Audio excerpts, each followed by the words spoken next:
আউযুবিল্লাহি মিনাশ শাইতানির রাজিম। বিসমিল্লাহির রহমানির রহিম।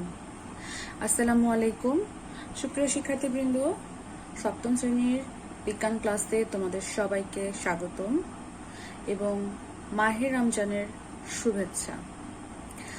তো রমজান মাসে দেখা হয়ে গেল তোমাদের সাথে, আবার অনলাইন ক্লাসে কথা দিয়েছিলাম, আবার নেক্সট ক্লাসে ইনশাল্লাহ কথা হবে। তো চলে এলাম। আজকে আমরা যে অধ্যায়টা নিয়ে আলোচনা করছিলাম, প্রথম অধ্যায়, নিশ্চয়ই তোমাদের মনে আছে, প্রথম অধ্যায় নিম্ন শ্রেণীর জীব, সে অধ্যায়েরই আমরা কোন টপিকে ছিলাম মনে আছে তোমাদের? হ্যাঁ, ঠিকই বলেছ, আমরা ভাইরাস ব্যাকটেরিয়া পড়ে আমরা যেই টপিকটাতে যাব সেই টপিকটা ছিল ছত্রাক, শৈবাল, অ্যামিবা পড়ে ফেলেছি। এখন আমরা যে টপিকটা নিয়ে আলোচনা করব আজকে সেটা হচ্ছে অ্যান্টামিবা। আজকে আমরা অ্যান্টামিবা দিয়ে শুরু করব। তাহলে চলো পাঠ 7 অ্যান্টামিবা দিয়ে শুরু করা যাক। তোমাদের প্রয়োজনীয় বই, খাতা, কলম যা যা দরকার সবকিছু নিয়ে তোমরা আমার সাথে জয়েন করে ফেলো। অ্যান্টামিবা অ্যান্টামিবা হলো প্রোটিস্টা রাজ্যভুক্ত আরেক ধরনের এককোষী জীব। খালি চোখে এদেরকে দেখা যায় না। এদের দেহ কোনো নির্দিষ্ট আকৃতি নাই, কারণ এরাও সর্বদাই অ্যামিবার মতো আকৃতি পরিবর্তন করতে থাকে। তার মানে এরাও এক ধরনের এককোষী জীব এবং এদেরকে খালি চোখে দেখা যায় না। এবং এরা কি করে? এরা হচ্ছে অ্যামিবার মতোই আকার আকৃতি পরিবর্তন করে। এদের দেহ হচ্ছে স্বচ্ছ জেলির ন্যায়। জেলি তো আমরা সবাই খাই পাউরুটির সাথে, অনেকটা দেখতে সেরকমই। তবে কখনো কখনো প্রতিকূল পরিবেশে এরা গোলাকার শক্ত আবরণে নিজেদের দেহকে ঢেকে ফেলে, অনেকটা কচ্ছপের মতো, তাই না? কচ্ছপ কি করে বলতো? কচ্ছপের চারপাশে কিন্তু শক্ত গোলাকার শিল্ড আছে, যেটা দিয়ে সে নিজেকে প্রটেক্ট করে। এই অবস্থায় একে সিস্ট বলে। তাহলে যখন অ্যান্টামিবারা প্রতিকূল পরিবেশে শক্ত গোলাকার আবরণে নিজেদেরকে ঢেকে ফেলে, তখন এদেরকে সিস্ট বলে। তাহলে আমরা চলো অ্যান্টামিবার আগে একটু ছবিটা দেখে ফেলি। এখানে এই দেখো, একটা অ্যান্টামিবার ছবি, অনেকটা অ্যামিবার মতোই দেখতে, তাই না? হ্যাঁ, তাই তো। দেখো অ্যান্টামিবার ভিতরে কি কি আছে। অ্যান্টামিবার মধ্যে নিউক্লিয়াস আছে। যেহেতু এটা একটা জীব, সো এটার ভিতরে একটা নিউক্লিয়াস আছে। এবং এই যে গোল গোল গহ্বর, যা হচ্ছে খাদ্য গহ্বর। তারপরে দেখো চিকন চিকন এই যে আঁকা বাঁকা সুতার মতো, এগুলো হচ্ছে ব্যাকটেরিয়া। এবং বাইরের যে আবরণটা সেটা হচ্ছে প্লাজমা লেমা। তারপরে একটা দ্বিতীয় স্তরের যে আবরণটা সেটা হচ্ছে অ্যাক্টোপ্লাজম, এবং তার নিচে যে আবরণটা মোটা সেটা হচ্ছে এন্ডোপ্লাজম। এবং দেখো, যেহেতু এদের কোনো আকারটা নির্দিষ্ট না, না গোল, না চারকোনা, না ত্রিভুজাকার, না তারকাকার, কোনো আকারই নির্দিষ্ট না। সো এটা যখন ওটা অনেকটা অ্যামিবার মতো আকার চেঞ্জ করে, সো এটা হচ্ছে তাদের ক্ষণপদ। তোমাদের মনে আছে অ্যামিবার সময় কি পড়েছিলাম, যে আঙ্গুলের মতো অভিক্ষেপ সৃষ্টি করে অ্যামিবা, তাই সেগুলোকে ক্ষণপদ বলে। অ্যান্টিমিবার ক্ষেত্রেও অনেকটা জিনিসটা সেরকম। তাহলে চলো আমরা অ্যান্টিমিবার সম্পর্কে আরেকটু বিস্তারিত জেনে নিই। তাহলে চলো আমরা একটু ইন্টারনেটের সাহায্য নিই। ইন্টারনেটে অ্যান্টামিবা দিয়ে সার্চ করলে আমরা কি পাচ্ছি? এটা হচ্ছে প্রোটিস্টা রাজ্যভুক্ত এক ধরনের এককোষী জীব। খালি চোখে দেখা যায় না, নির্দিষ্ট কোনো আকৃতি নেই, কারণ এরা সর্বদাই অ্যামিবার মতো আকার আকৃতি পরিবর্তন করতে পারে এবং এদের দেহ স্বচ্ছ জেলির নেয়। একটুকে কিন্তু আমরা এগুলো পড়ে ফেলেছি, তাই না? আচ্ছা, আমরা একটু অ্যান্টামিবার ছবিগুলো দেখি। দেখো এই ছবিটা আমাদের বই থেকে নেওয়া। তারপরে এই যে দেখো জেলির মতো। আরো যদি তোমাদেরকে ক্লিয়ার ছবি দেখতে চাও, এই দেখো জেলির মতো, হ্যাঁ, থকথকে, হ্যাঁ, জেলের মতো। অ্যালোভেরা দেখেছো তোমরা? অ্যালোভেরা গাছ, অ্যালোভেরার ভিতরে যেরকম জেল থাকে, জিনিসটা অনেকটা সেরকম। একটু এই দেখো অ্যান্টামিবার ইনফেকশন হয়েছে, এটা একজন মানুষের শরীরে, সেটার ছবি। আচ্ছা, একটু আমরা উইকিপিডিয়ার ভিতরে দেখে আসি অ্যান্টামিবার সম্পর্কে আর নতুন কোনো ইনফরমেশন আছে কিনা। ওই যে সিস্টের কথাটা তোমাদেরকে বলেছি, হ্যাঁ, নতুন ইনফরমেশন, এটা আমাদের বইও আছে। দেখো অ্যান্টামিবা কোথায় কোথায় বাস করে একটু দেখো। এই যে পরজীবী হিসেবে মানুষ, বানর জাতীয় প্রাণী, বিড়াল, কুকুর, শূকর এবং ইঁদুরের বৃহদন্ত্রে এগুলো বসবাস করে। আচ্ছা, এটা ছিল ইনফরমেশন। আর বিভিন্ন অংশ এটা আমরা ছবিতে দেখে ফেলছি, তাই না? এটা আমরা ছবিতে দেখে ফেলছি যে কি কি আছে এই শরীরের ভিতর। আচ্ছা, আমরা এখন একটু অ্যান্টিমিবাটা কেমন দেখতে, মানে এটা কিভাবে মুভমেন্ট করে, এটা দেখতে কেমন, চলো এটা দেখে আসি।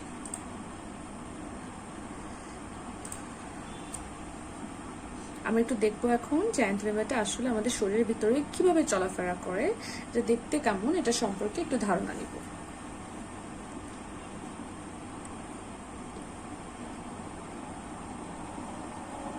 এটা হচ্ছে শরীরের ভিতরে তারা কিভাবে বাস করে সেটা দেখছি। দেখো,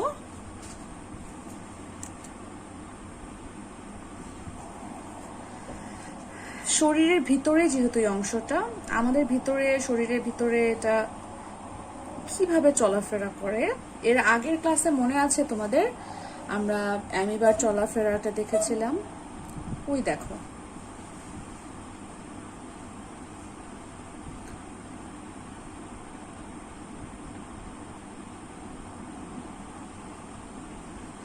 তোমার হচ্ছে এই যে আমরা দেখতেছি অ্যান্টামিবা, এটা আসলে দ্বিবিভাজন প্রক্রিয়া এদের বিভাজন হয়।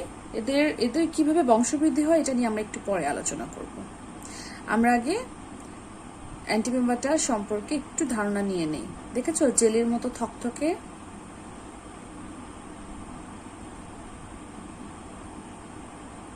এবং এটার কোনো নির্দিষ্ট আকার নাই। এবং দেখো যে এটা এরা দ্বিবিভাজন প্রক্রিয়ায় বিভাজিত হয়ে গেল, একটা থেকে আরেকটা, আরেকটা থেকে আরেকটা, এইভাবে কিন্তু এটা ক্রিয়েট হচ্ছে।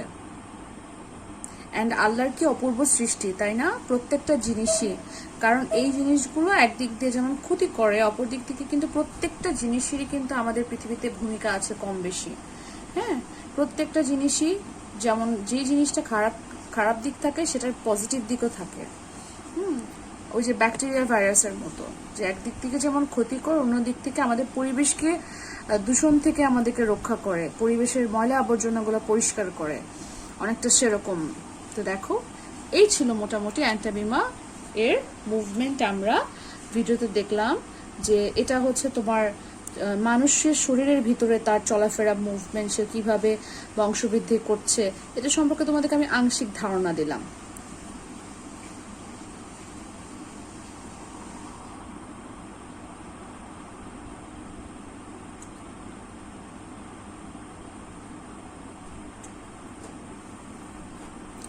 আশা করছি তোমরা অ্যান্টিমিবা সম্পর্কে ক্লিয়ার ধারণা পেয়ে গেছো। তো দেখো, আমাশয় রোগ সাধারণত দুই ধরনের হয়, একটা হচ্ছে অ্যামিবিক আর একটা হচ্ছে ব্যাসিলারি। ব্যাসিলারি আমাশয়ের কারণ হচ্ছে এক ধরনের ব্যাসিলাস ব্যাকটেরিয়া, আর অ্যান্টিমিবা নামক এক ধরনের এককোষী প্রাণীর আক্রমণে অ্যামিবিক আমাশয় হয়ে থাকে।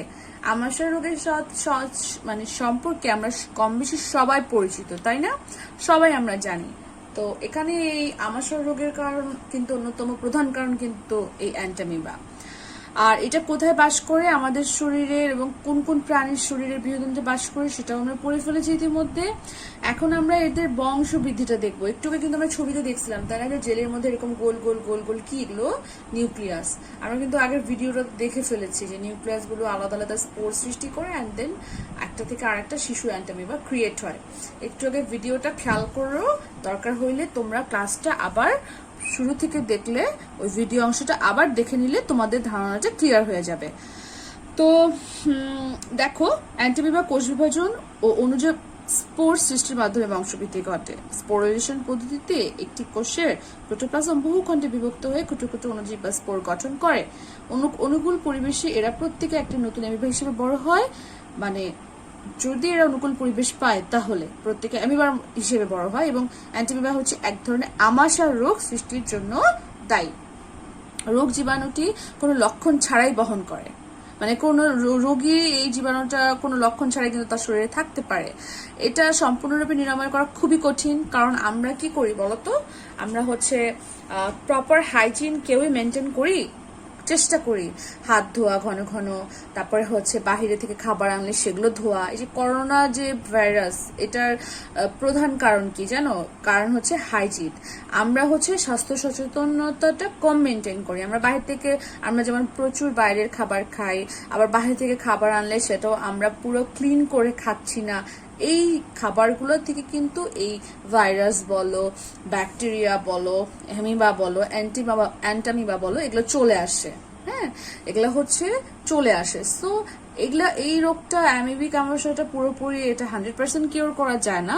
তবে যদি অনেক সময় চিকিৎসকের পরামর্শ নিলে ওষুধ খেয়ে সেরেও যায়।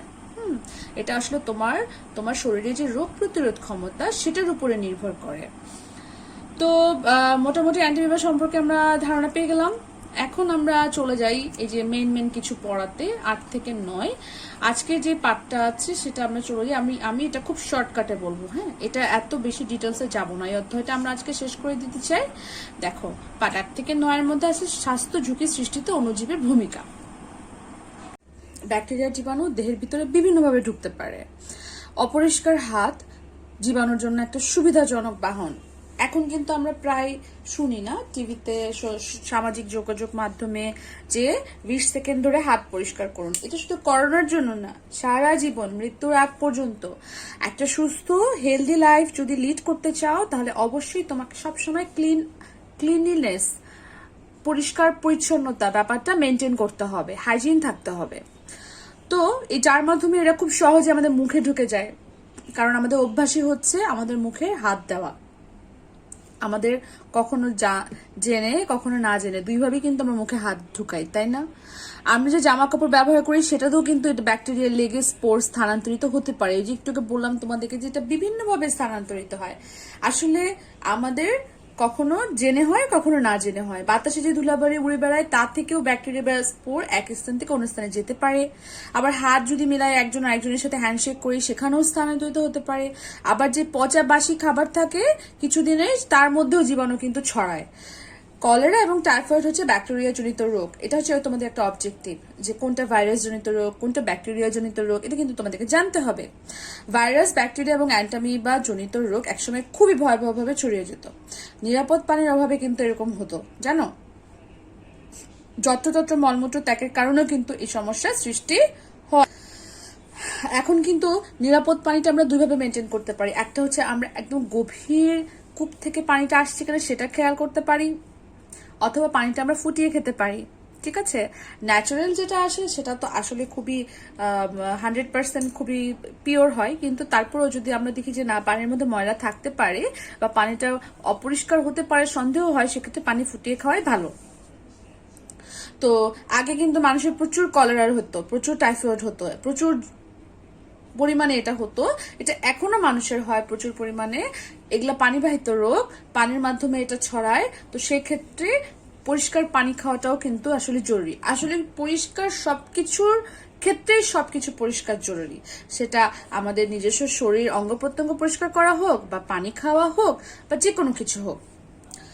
তো মলমূত্রে কিন্তু যে জীবাণু থাকে তা ভক্ষণকারী অন্য জীব এগুলোকে ছড়িয়ে দেয়। এছাড়া বৃষ্টি বা জোয়ারের পানিতে এগুলো দূর দূরান্তে ছড়িয়ে পড়ে। তার মানে ধরো কোথাও এই জীবাণুগুলো আছে, এখন কোথাও বৃষ্টি হলো বা বন্যা হলো, সেই বন্যার পানিটা কি হবে বলতো, এক জায়গা থেকে আরেক জায়গায় যখন চলে আসবে, তখন এই জীবাণুগুলো ছড়ায় পড়বে। এই জন্য যখন এখন আমাদের করোনা ভাইরাসের কারণে লকডাউনটা কেন চলছে বলতো? এই কারণেই চলছে যেন ভাইরাসটা ছড়াতে না পারে একজনের কাছ থেকে আরেকজনে। জানা যাচ্ছে যে এটা মানুষের মুখ নিঃসৃত হাঁচি, কাশি এবং তার নিঃশ্বাসের মাধ্যমেও ছড়ায়। তো এরকমই যে কোনো অসুখের ক্ষেত্রে কিন্তু জিনিসটা সেম। জিনিসটা হচ্ছে যে যার অসুখ বা যেখানে অসুখ সেই জায়গাটা লক করে দেওয়া, সেই জায়গাটা সাময়িকভাবে কোথাও যাতায়াত বন্ধ করে দেওয়া, সবাইকে কিছুটা সময়ের জন্য ধৈর্য ধরে ঘরে থাকা, যেন ওই জীবাণুটা, মানে যার অসুখ সে সুস্থ হয়ে যাক, এবং ওই জীবাণুগুলো আর প্রত্যেকটা জিনিসের যেমন জন্ম আছে মৃত্যু আছে, জীবাণুর ক্ষেত্রেও তো তাই, সেই জীবাণুটা যেন মরে যায় এবং পুরোপুরি ক্লিন আপ হয়ে যায় সে পর্যন্ত ওয়েট করা। আমাদের দেশে অনেক স্থানে কিন্তু কি নাই, ঠিক স্বাস্থ্যসম্মত বাথরুম নেই। তো এসব অঞ্চলে মানুষ কি করে, যেসব অঞ্চলে নাই তারা মাঠ বা কাঁচা বাথরুম ইউজ করে। অ্যান্টিমিবা আক্রান্ত ব্যক্তির মল মাঠের মাটিতে মিশে যায় যদি কারো হয়, এবং এই মাটি আমরা কি করি, হাত দিয়ে মাটি অনেক সময় ব্যবহার করি না। এটা যদি লাগে বা ওই মাটিতে যদি সবজি চাষ হয় তাহলে সেই জীবাণু লেগে থাকে। এখন আমরা কিভাবে জানবো যে কোথায় জীবাণু লেগে আছেন আর কোথায় নেই, এবং ওইটা সবজির ভিতরেও প্রবেশ করে এবং রান্নার পরেও দেখা যায় যে এটা 100°C ফোটার পরেও জীবাণু বেঁচে আছে। আমরা অনেক সবজি কিন্তু কাঁচা খাই, আমাদেরকে কিন্তু ডাক্তারের পরামর্শ দেয়, তাই না, যে আপনারা কাঁচা সবজি খান, বেশি বেশি ফল ফ্রুটস খান। বেশি বেশি করে ফল ফ্রুটস খেলে শরীর অনেক হাইজিন থাকে, সুস্থ থাকে, ভালো হেলদি হয়। কিন্তু দেখো কোথাও আসলে নিরাপত্তা, আসলে আমরা যদি মনে করি যে এই জিনিসটা 100% নিরাপদ, আসলে তা না। এটা হচ্ছে তোমার কিছুটা ভাগ্য এবং বাকিটা হচ্ছে তুমি কিভাবে পরিষ্কার পরিচ্ছন্নতা মেনটেন করছো তার উপরে নির্ভর করে। তুমি যদি বাইরে থেকে সবজিগুলো নিয়ে আসে ঘন্টা খানেক লবণ পানিতে ভিজিয়ে রাখো, তাহলে কিন্তু ওর ভিতরে যে ময়লা আবর্জনা বা জীবাণু আছে সেটা কিন্তু অনেকটা বের হয়ে যায় না। আমরা কিন্তু এই ধরনের অনেক পাবো, মানে এই ধরনের অনেক ধরনের টিপস পাবো যদি খাবার দাবারের ক্ষেত্রে আমরা জানতে যাই। আবার দেখো এই যে জীবাণুগুলো যদি লেগে থাকে তাহলে কি হয়, এটা দেখা যাচ্ছে যে রান্নার পরেও বেঁচে থাকে। তাহলে এটি থেকে বাঁচার উপায় কি? এটা থেকে বাঁচার ওয়ান অ্যান্ড অনলি উপায় হচ্ছে যে যত্রতত্র মলমূত্র ত্যাগ করা যাবে না। অবশ্যই তোমাকে টয়লেট ইউজ করতে হবে। এটা হচ্ছে তাদের ক্ষেত্রে যারা আসলে এই টয়লেট ব্যবহার করছে না, তাদের পর্যন্ত এই মেসেজটা আমাদেরকেই পৌঁছাতে হবে। কারণ ঘুরে ফিরে এটার ভুক্তভোগী যেহেতু আমরা হব, তাই আমাদের নিরাপত্তার জন্য আমাদেরকে এই কষ্টটা করতে হবে। তো তোমরা যদি এরকম কাউকে দেখো যে যারা বাথরুম ইউজ করে না, বাইরে বাথরুম করে, তাদেরকে অবশ্যই তোমরা এই ব্যাপারে সচেতন করবে এবং তাদেরকে এনকারেজ করবে যে বাথরুম ইউজ করতে। ভাইরাস দ্বারা আক্রান্ত হলে অনেক সময় 2 থেকে 4 দিনে এমনি এমনি রোগ সেরে যায়, যেটা আমাদের ইনফ্লুয়েঞ্জা জ্বরের ক্ষেত্রে হয়, তাই না? সর্বনিম্ন 3 দিন, সর্বোচ্চ 7 দিনের ভিতর সেরে যায়। তবে কিন্তু কিছু কিছু মারাত্মক রোগ আছে যেটা দীর্ঘমেয়াদী চিকিৎসার প্রয়োজন, যেমন হাঁচি, কফ, থুতু, কাশির মাধ্যমে সর্দি কাশির ভাইরাস ছড়ায়। সংস্পর্শ ছাড়াই কিন্তু উদ্ভিদের মোজাইক রোগ ছড়ায়। উদ্ভিদের মোজাইক রোগটা আমি তোমাদেরকে একটু পরে দেখাচ্ছি ভিডিওতে। আবার এইডস রোগ একবার হলে আর নিরাময় হয় না। এইডস কিন্তু এটা কোনো ছোঁয়াচে রোগ না, বাট এটা মানুষের শরীরে কিভাবে যায় জানো? একজনের কাছ থেকে আরেকজন রক্ত নিলে, মাদক গ্রহণ করলে, তারপরে একসুই বহু লোকের ইনজেকশন গ্রহণ করলে, আর অসামাজিক কর্মকাণ্ড করলে। তারপরে আরো আছে দেখো, মামস, হাম, বসন্ত। এখানে বসন্ত রোগটা আমার হয়ে গিয়েছিল 2 বছর আগে, সো আমি জানি এটা হয়তো কিছুই না, বাট একটা সময় এই বসন্তে অনেক মানুষ মারা গেছে। এক সময় এটা একটা মহামারী ছিল। এই যে আমাদের ডায়রিয়া হয় যে মাঝে মাঝে, এটাও কিন্তু একটা মহামারী ছিল। হামও একসময় মহামারী আকার ধারণ করছিল, বিকজ মানুষ এটাই আইডেন্টিফাই পারছিল না যে এই অসুখটা হলে কি করা উচিত না, কিভাবে এটা থেকে আমরা বাঁচতে পারি। তো এগুলা খুব কষ্টকর রোগ, কিন্তু এগুলার আসলে কোনো ওষুধ না থাকলেও প্রপার যদি তুমি স্বাস্থ্য, ক্লিনলিনেস, ঘুরে ফিরে ওই পরিষ্কার পরিচ্ছন্নতা কথাটাই আসছে বারবার, সেগুলো যদি মেনটেন করো তাহলে কিন্তু খুব দ্রুত এই রোগগুলো সেরে যায়। এবং খাওয়া দাওয়া খেয়াল রাখতে হবে যে তুমি কি খাচ্ছ, কি খাওয়া যাবে না। ভাইরাস জনিত এইসব রোগ বাতাসের মাধ্যমে ছড়ায় এবং আমাদের শ্বাসনালীতে প্রবেশ করে, এবং আমাদের অনেক সময় ফুসফুসে সমস্যা হয়, আমরা নিঃশ্বাস নিতে পারি না, আমাদের কষ্ট হয়, আমরা মারাও যেতে পারি। তাহলে আমরা জানতে পারলাম যে স্বাস্থ্য ঝুঁকিতে অণুজীবের কি কি ভূমিকা আছে, কিভাবে এটা আমাদের স্বাস্থ্যের ক্ষতি করে। তাহলে চলো তো এটা যে ক্ষতি করে এটা থেকে বাঁচার উপায় কি, এটার প্রতিরোধ কি, প্রতিকার কি জানতে হবে। তাহলে এটা যদি আমরা বাঁচতে চাই তাহলে আমরা কি কি করতে পারি? প্রথমত আমরা উচিত সুষম খাদ্য খাওয়া। সুষম খাদ্য কোনগুলো আমরা জানি, দুধ, ডিম, মাছ, মাংস, এগুলো হচ্ছে সুষম খাদ্য। শুধু মাছ মাংস খেলে যে সুষম খাদ্যের ঘাটতি পূরণ তা কিন্তু হয় না, তার সাথে তাজা শাকসবজি, ফলমূল অবশ্যই খেতে হবে। ভিটামিন, খনিজ লবণ সুস্বাস্থ্য, রোগ প্রতিরোধের জন্য খুবই গুরুত্বপূর্ণ। এরপর আসি কি, স্বাস্থ্যসম্মত টয়লেট ব্যবহার করা। স্বাস্থ্যবিধি মেয়েদের হাত মুখ পরিষ্কার করা, দাঁত ব্রাশ করা, হাতের নখ কাটা, সাবান ব্যবহার করা, গোসল করা ইত্যাদি। যেখানে সেখানে থুতু, কফ ফেলা যাবে না। এটা হচ্ছে একটা ব্যাড ম্যানার্স এর মধ্যেও পড়ে। যেখানে সেখানে নাকে আঙ্গুল ঢুকানো, থুতু ফেলা, গলার মধ্যে ঘর ঘর শব্দ করা, পথে চলতে বিশেষ করে ধুলোবাড়ি উঠছে, হাঁচি দেওয়া, মুখ না ঢেকে ধুলোবাড়ি উঠছে এমন সময় যদি কেউ মাস্ক না ব্যবহার করে, কেউ যদি রুমাল না ব্যবহার করে, তারপরে এগুলা দিয়ে চাপা দিতে হবে। হ্যাঁ, হাঁচি কাশি সবসময় এটা হচ্ছে একটা, যদি তোমার কাছে রুমাল বা কোনো কাপড় টিস্যু না থাকে, তুমি অবশ্যই তোমার হাত ইউজ করতে পারো, হাত দিয়ে হাঁচি দিয়ে দেন তুমি সেটা ধুয়ে ফেলতে পারো। রুমালে সর্দি মুছলে অবশ্যই সেটা বাসায় নিয়ে কিন্তু ধুয়ে ফেলতে হবে। মাস্কে হলে সেই মাস্কটা যদি ওয়ান টাইম হয় তাহলে ফেলে দিতে হবে, আর যদি ক্লিন করা যায়, ধোয়া যায় মাস্ক হয়, তাহলে সেটা অবশ্যই ধুয়ে ফেলতে হবে। এবং নাক ঝরার জন্য আমরা অবশ্যই চেষ্টা করবো টিস্যু পেপার ইউজ করতে, বিকজ কাপড়ের সাথে এটা লেগে থাকলে এটা ক্লিন করা খুব কঠিন হয়ে যায়, তাই না? সো আমরা টিস্যু ইউজ করবো, বা যদি কেউ হাত ব্যবহার করো তাহলে সেটা ধুয়ে ফেলতে হবে। তারপরে কেউ যদি আক্রান্ত ব্যক্তি থাকে তার কোনো কিছু স্পর্শ করা যাবে না। তারপর খাবার পানি অবশ্যই 100% নিরাপদ হতে হবে, কলেরা টাইফয়েড থেকে যদি আমরা বাঁচতে চাই। তারপরে দেখো, পান করা, গোসল, কাপড় কাচা, বাসন ধোয়া ইত্যাদি নিরাপদ পানি লাগবে। আর্সেনিক মুক্ত টিউবওয়েল, একটা সময় ছিল প্রচুর গ্রামে গ্রামে হচ্ছে আর্সেনিক পাওয়া যেত পান টিউবওয়েলের মধ্যে, এখনো পাওয়া যায় জানো। আমার যে গ্রাম কুষ্টিয়ার পাইকপাড়া, সেই গ্রামে এখনো কিন্তু টিউবওয়েলের পানিতে আর্সেনিক পাওয়া যায় কোথাও কোথাও হঠাৎ।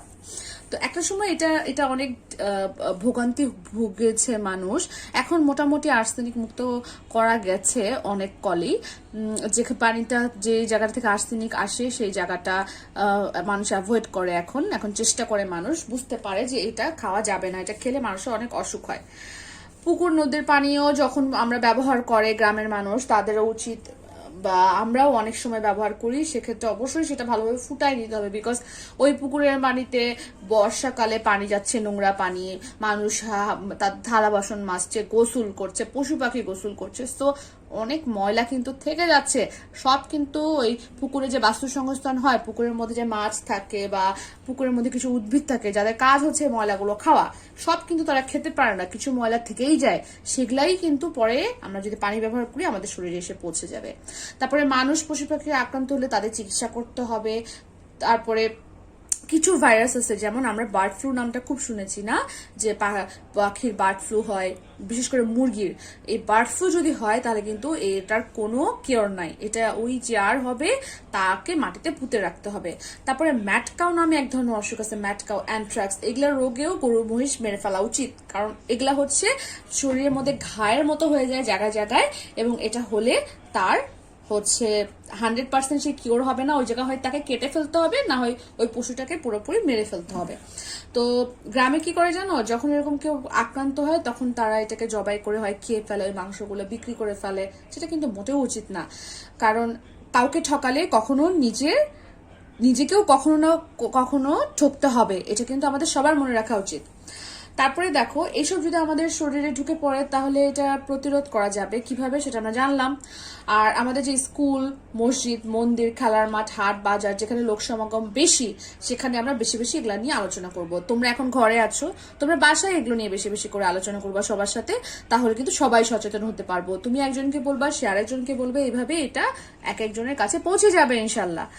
এই ব্যাপারে সচেতন করাটাই হচ্ছে সবচেয়ে বড় প্রতিরোধ। তাহলে সবচেয়ে বড় প্রতিরোধ কি? কোনো ওষুধ না, কিছু না, এই ব্যাপারে সচেতন করা এবং নিজে মেনটেন করা। যেই কাজটা তুমি কালকে করবা চিন্তা করছো, সেটা আজ থেকে করলেই কিন্তু সেটা প্রতিরোধ করা সম্ভব।